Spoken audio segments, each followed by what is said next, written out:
Okay, good evening, ladies and gentlemen. After installing the door switch, this is the new door switch.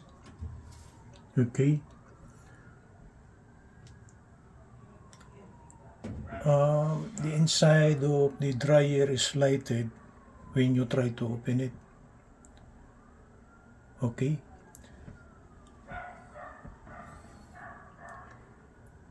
so I will try to close this one now, and let's try to see if this dryer is alive or not. So we will be setting this one to a certain timer here. Okay, the plug of the dryer is plugged in. Okay, and we set the timer to around 30 minutes. So if we try to check the operation of this one, we'll just push the start button, and as you could hear it, the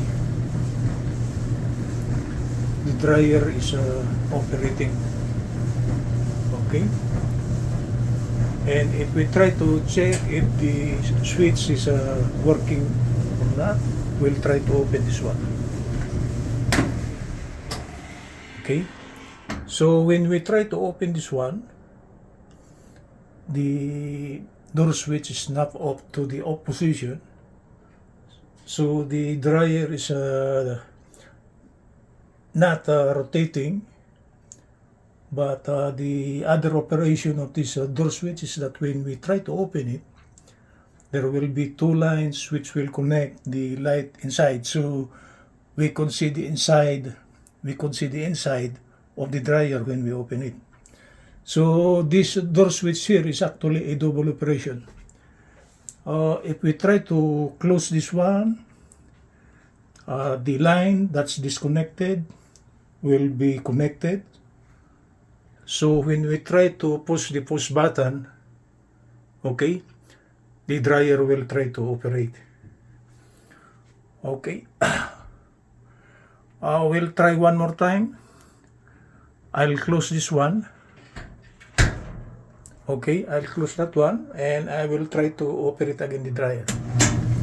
Okay, so right now the dryer is operating good after the so-called changing or replacement of the defective door switch.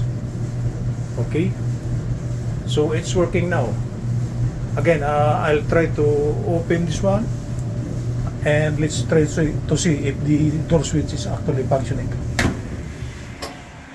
So the door switch is functioning because this snaps off, and the two lines that was connected upon pushing or upon closing snap off, and the one that's connected is actually the circuit of the light. So when we open it, the inside of the dryer is we could see the inside of the dryer.